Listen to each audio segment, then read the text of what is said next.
ప్రేమకు రకరకాల నిర్వచనాలు ఉంటాయి. కానీ ఆ ప్రేమ సమాజంలో వందలాది మంది ఆకలి తీర్చే అన్నదానంగా మారితే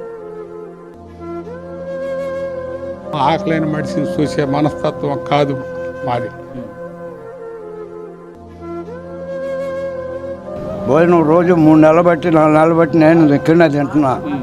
ఏ క్లాసు నేను చాలా సార్లు చూసిన ఇక్కడ ఉండట్టు ఎక్కడా లేదు. ఇప్పుడు సీతామహాలక్ష్మి గారి జ్ఞాపకార్థం గత 2 ఏళ్లుగా పుల్లడిగుంట గ్రామంలో అమ్మా క్యాంటీన్ నడుపుతున్నారు.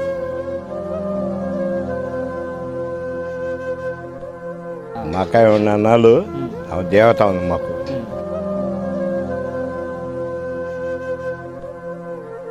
లాభాపేక్ష లేని ఈ నిరంతర అన్నదాన యజ్ఞం వెనుక ఉన్న కథేంటి?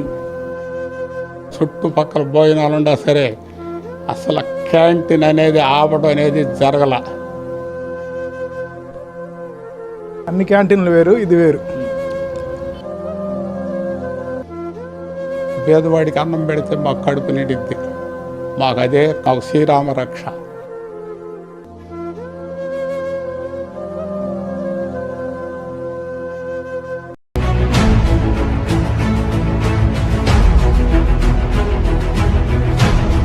ప్రేమకు రకరకాల నిర్వచనాలు ఉంటాయి. కానీ ఆ ప్రేమ సమాజంలో వందలాది మంది ఆకలి తీర్చే అన్నదానంగా మారితే అది దైవత్వంతో సమానం. గుంటూరు జిల్లా ప్రతిభా నియోజకవర్గం పుల్లడిగుంట గ్రామంలో సరిగ్గా ఇలాంటి ఒక నిశ్శబ్ద విప్లవమే జరుగుతుంది. తన నుంచి దూరమైన భార్య జ్ఞాపకాలను గుండెలో దాచుకోవడమే కాదు, ఆమె పేరిట వందలాది మంది ఆకలి తీరుస్తూ సార్థకత వెతుక్కుంటున్నారు ఉప్పుటూరి చిన్నరాములు గారు. తన భార్య స్వర్గీయ ఉప్పుటూరి సీతామహాలక్ష్మి గారి జ్ఞాపకార్థం గత 2 ఏళ్లుగా పుల్లడిగుంట గ్రామంలో అమ్మా క్యాంటీన్ నడుపుతున్నారు. ఆదివారం మినహా వారంలో 6 రోజుల పాటు దాదాపు 150 మందికి పైగా ఇక్కడికి వచ్చి తృప్తిగా భోజనం చేసి వెళ్తున్నారు. లాభాపేక్ష లేని ఈ నిరంతర అన్నదాన యజ్ఞం వెనుక ఉన్న కథేంటి? అసలు ఆ ఆలోచన ఎలా వచ్చింది? ఈ 2 ఏళ్ల సుదీర్ఘ ప్రయాణంలో ఆయన ఎదుర్కొన్న సవాళ్ళేంటి? స్వయంగా మనతో ఈ విషయాలు తెలపడానికి చిన్నరాములు గారు మనతో ఉన్నారు. ఆయన అడిగి తెలుసుకుందాం. సార్, మామూలుగా ఎవరైనా చనిపోతే వాళ్ళ జ్ఞాపకార్థం గుడులు కట్టించడం, విరాళాలు ఇవ్వడం చూస్తూ ఉంటాం. కానీ మీరు ఇలా ప్రతిరోజు అన్నదానం చేయడం ఏంటి? దాని వెనుక ఉన్న కథ ఏంటి? అసలు ఆ ఆలోచన మీకు ఎలా వచ్చింది? ఆమెకి ఎవరికైనా ఏదైనా పెట్టటము, పేదలకి బట్టలు వేయటము, పిల్లలకి చదువుకున్న పిల్లలకి ల్యాప్టాప్లు వేయటము, స్కూల్లో పిల్లలకి లాంగ్ జర్నీ కొన్నిపాడు గ్రామానికి యాన్ ఇవ్వటం, కొత్త యాన్ కొనిచ్చాము. ఎవరికన్నా ఏమన్నా వేయటము, ఎవరికన్నా ఏమన్నా పెట్టడం ఆకలైన మనిషిని చూసే మనస్తత్వం కాదు మాది. అలాంటి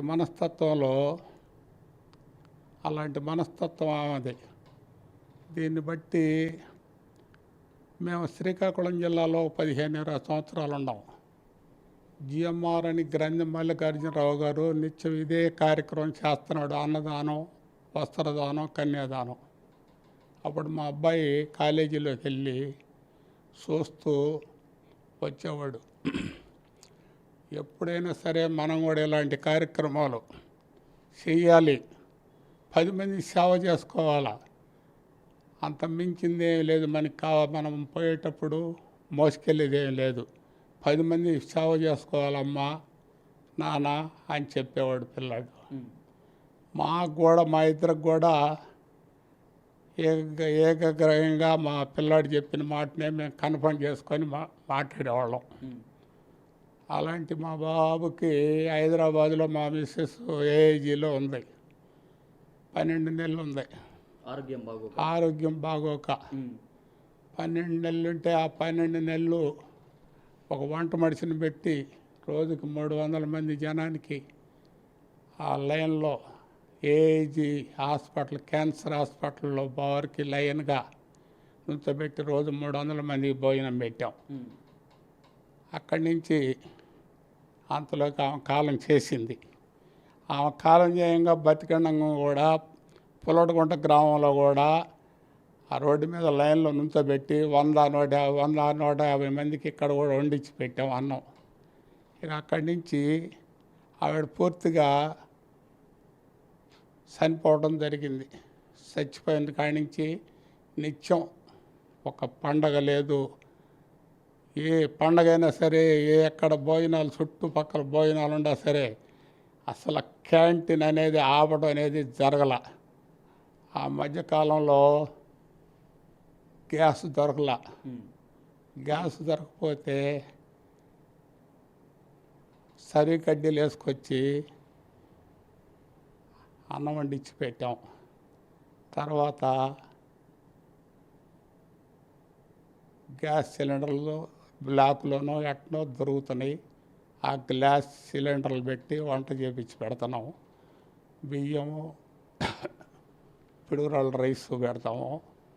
ఓ సాంబారు, ఓ చట్నీ, ఒక వంకాయ టమాటా కూర, లేదు సాంబారు, ములక్కాయ పులుసు, ఇలాంటివి ప్రతి నిత్యం పెడతాము. ఎవరన్నా మా పిల్లాడి పుట్టినరోజు అంటే ఏయో 1500 ఇస్తారు. ఎవరన్నా కూరగాయలు ఇదిగో ఈ నెలలో కూరగాయలు తెచ్చుకోండి నేను ఒక 5 రూపాయలు ఇస్తారు. ఈ వారంలో తెచ్చుకోమని ఏయో 1500. ఎవరన్నా దాని వాళ్ళు మేము ఎవరిని అడగం.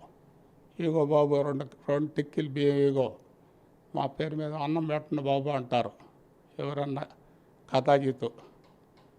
మా గ్రామంలో కూడా ఒకళ్ళిద్దరు అట్లా ఆర్థికంగా ఇచ్చారు. మేము మాత్రం ఎవరిని ఎట్టి పరిస్థితుల్లో కూడా మేము అడగం. దాన్ని ప్రిపేర్ అయ్యే మేము పెట్టాం. సార్ సాధారణంగా చాలామంది చనిపోతే వాళ్ళ జ్ఞాపకార్థం డబ్బులు ఇవ్వటం, లేకపోతే గుళ్ళ కట్టించడం, గుళ్ళకి విరాళాలు ఇవ్వడం చేస్తారు. కానీ ప్రతిరోజు అన్నదానం చేయడం అంటే చాలా ఖర్చుతో కూడుకున్న పని. మరి ఏంటి, ఎలా ఉంటుంది ఆ ఖర్చు, ఎక్కడి నుంచి వస్తుంది, ఎంత అవుతుంది సుమారు మీకు? నాకు సుమారు నాకు వచ్చే ఇన్కమ్ 3 లక్షల రూపాయలు నెలకు వస్తాయి. నా ఇళ్ళ మీద కానీ పొలం మీద ఏదన్నా కానీ నెలకు 3 లక్షలు వస్తాయి. దాంట్లో ఏదైనా అనుమానం లేదు. పామాయిల్ కర్ర నరకని ఏదన్నా కానీ ఈ ఖర్చు రూపాయి బిళ్ళ నా కొడుకు తీసుకోడు.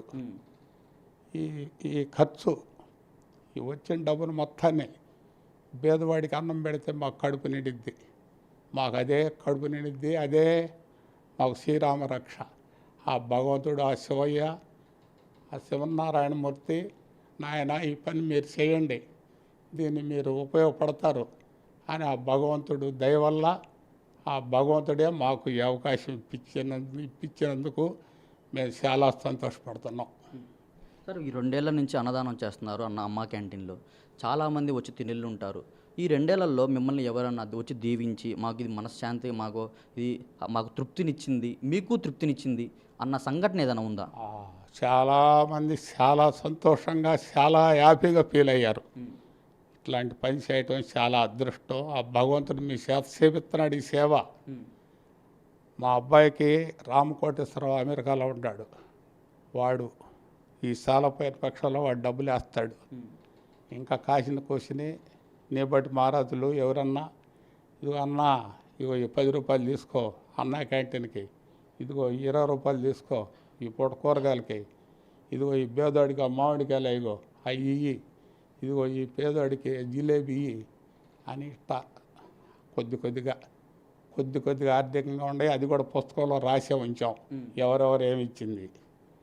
ఇదయ్యా సంగతి.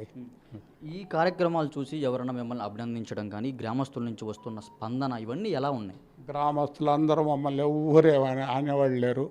మా గ్రామస్తులందరూ కూడా చాలా హ్యాపీగా చాలా సంతోషంగా మన ఊళ్ళో మనవాడు ఈ కార్యక్రమం చేస్తున్నాడు కాబట్టి మనందరం ఎవ్వరు కూడా మనల్ని ఏ విధమైన మాట అనేవాళ్ళు కానీ ఏ ఊరు ఏమి లేరయ్యా. ప్రముఖుల దగ్గర నుంచి ఏమైనా స్పందన లాంటివి? ప్రముఖుల నుంచి ఒకసారి చంద్రబాబు నాయుడు గారు పిలిపించారు.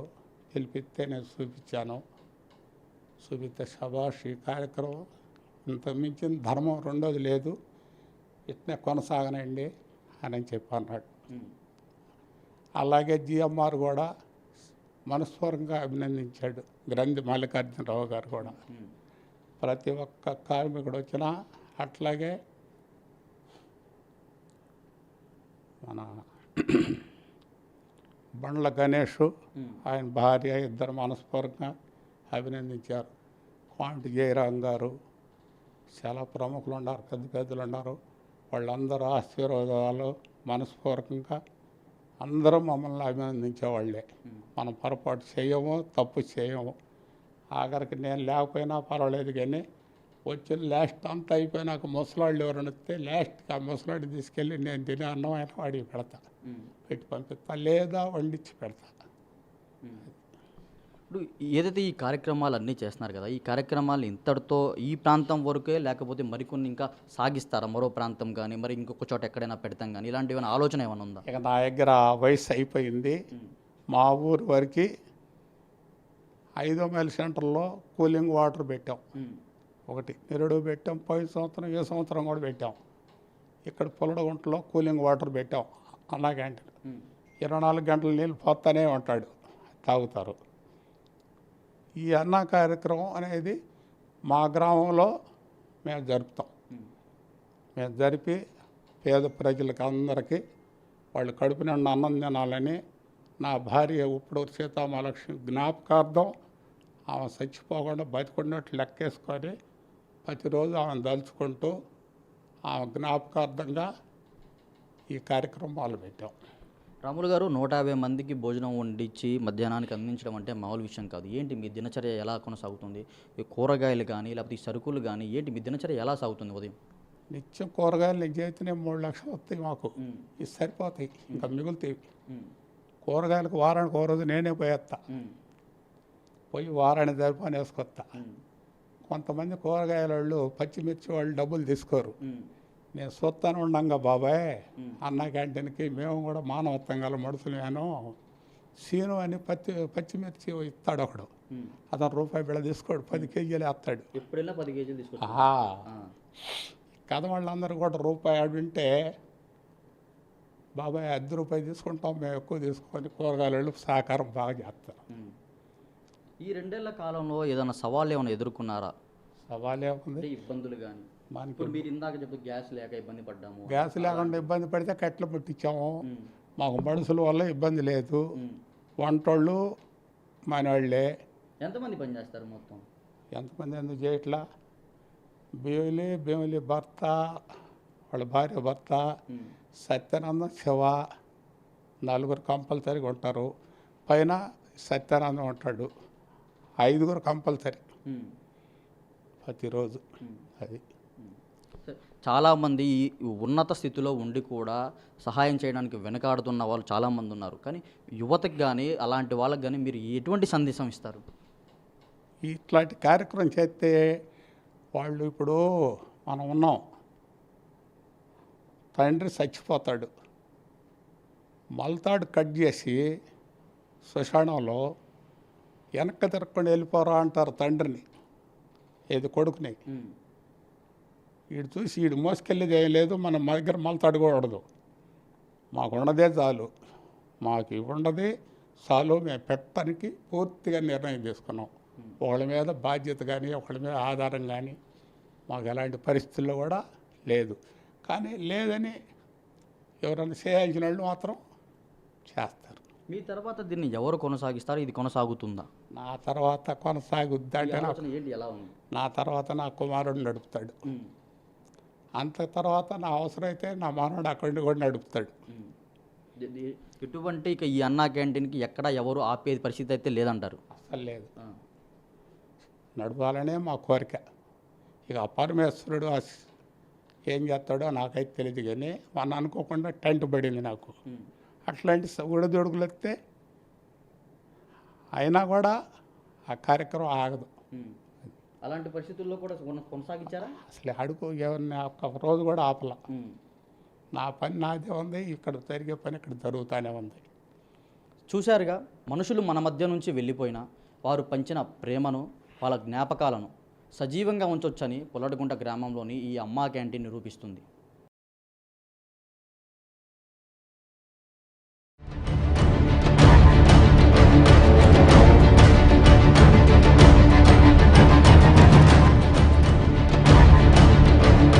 క్లాస్గా ఉంది భోజనం, రోజు 3 నెలలు బట్టి 4 నెలలు బట్టి నేను ఇక్కడనే తింటున్నా. ఏ క్లాసు నేను చాలా సార్లు చూసిన ఇక్కడ ఉండట్టు ఎక్కడా లేదు భోజనం. ఏ క్లాసుగా ఉంటుంది భోజనం మాత్రం. రోజు తింటున్నా, రోజు 5-6 నెలలు బట్టి తింటున్నా నేను ఇక్కడే, అక్కడికి పోను. ఏ క్లాసుగా ఉంటుంది భోజనం మాత్రం. భోజనం బాగుండిద్ది మాకాయ దేవత రోజు ఎక్కడే తింటా. రోజు ఇక్కడే తింటారు. మాకాయ ఉన్న అన్నాళ్ళు ఆమె దేవత ఉంది మాకు. ఆమె చచ్చిపోయి గురించి మా బాబాయ్ నడుపుతున్నాడు, సోదరుని మా తమ్ముడు నడుపుతున్నాడు భోజనం అక్కడి నుంచి. అదే అండి సార్. ఎలా అనిపిస్తుంది మీకు? బాగానే రోజు మీ ఆకలి తీరుస్తున్నారు, ఆకులు తీరుతున్నారు. దేవుడు మాకు. ఆమె చచ్చిపోయిన గురించి మా రావుల బాబాయ్ చిన్నప్పటి నుంచి వాళ్ళ ఇంట్లోనే, చిన్నప్పటి నుంచి నేను పెరిగినోడే, వాళ్ళ మధ్యలో ఉన్నోడే. వాళ్ళ కొడుకన్నా సరే, వాళ్ళ అమ్మాయి సరే, సుశీలమ్మని సరే, సోదరు అయినా సరే, వాళ్ళిద్దరూ నాకు ప్రాణం. అదండి. బాగానే ఉంది, బ్రహ్మాండంగా ఉంది. అది మన ఇంట్లో కంటే కూడా ఇంకా మినుముక్కలుగానే ఉంది. అది ఇదే ఫస్ట్ టైం తింటామా? ఇంత ముందు ఎప్పుడన్నా తిన్నా? ఇంతకు ముందు తిన్నాను. బాగానే డైలీగా బ్రహ్మాండంగా ఉంటుంది. 3-4 కూరలతో బాగా బ్రహ్మాండంగా చేస్తున్నారు. అది ఒకటో నెంబరు. అన్ని క్యాంటీన్లు వేరు, ఇది వేరు. ప్రతిపాట్లో కూడా 2-3 సార్లు విన్నాను నేను. ఈ మధ్యనే పెట్టారు ప్రతిపాట్లో. అవి ప్రభుత్వం నడుపుతున్న అన్న క్యాంటీన్లో, ఇది సొంతంగా నడుపుతున్నది. బ్రహ్మాండం చేస్తున్నారు.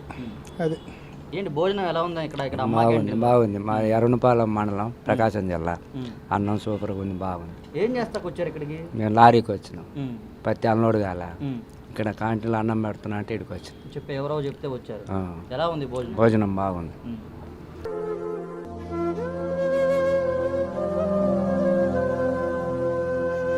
చూసారుగా, మనుషులు మన మధ్య లేకపోయినా వారు పంచిన ప్రేమ, వాళ్ళ జ్ఞాపకాలను సజీవంగా ఉంచవచ్చని పుల్లడిగుంట గ్రామంలోని ఈ అమ్మా క్యాంటీన్ నిరూపిస్తుంది. భార్య మీద ఉన్న ప్రేమను సమాజం పట్ల కరుణగా మార్చి 2 ఏళ్ల పాటు నిరంతరాయంగా కొనసాగుతున్న ఉప్పుటూరి చినరాములు గారి ఈ అన్నదాన యజ్ఞం నిజంగా అభినందనీయం. ఆకలితో ఇక్కడికి వచ్చే ప్రతి ఒక్కరిలోనూ తన భార్య సీతామహాలక్ష్మి గారిని చూసుకుంటున్న ఆయన పడుతున్న తృప్తి ఇక్కడ భోజనం చేసిన వందలాది మంది ముఖాల్లో స్పష్టంగా కనిపిస్తుంది. ఇలాంటి గొప్ప మనసులు ఉన్నప్పుడే కదా సమాజం ఇంకాస్త అందంగా మారుతుంది. ఉప్పుటూరి చినరాములు గారి సేవ మరింత కొనసాగాలని, ఇది మరికొందరకు స్ఫూర్తినివ్వాలని ఆకాంక్షిద్దాం. కెమెరామెన్ అనిల్తో రిపోర్టర్ రామ్, మహానాడు మీడియా. ఈ వీడియో నచ్చితే లైక్ చేయండి. అలాగే మా ఛానల్ ని ఫస్ట్ టైం కనుక చూస్తున్నట్టయితే ఇప్పుడే సబ్స్క్రైబ్ చేసుకుని పక్కనే ఉన్న గంట సింబల్ ని యాక్టివేట్ చేసుకోండి. అప్పుడే మేము పెట్టే ప్రతి వీడియో మీకు నోటిఫికేషన్ గా వస్తుంది. అలాగే ఈ వీడియో పూర్తిగా చూసినందుకు ధన్యవాదాలు.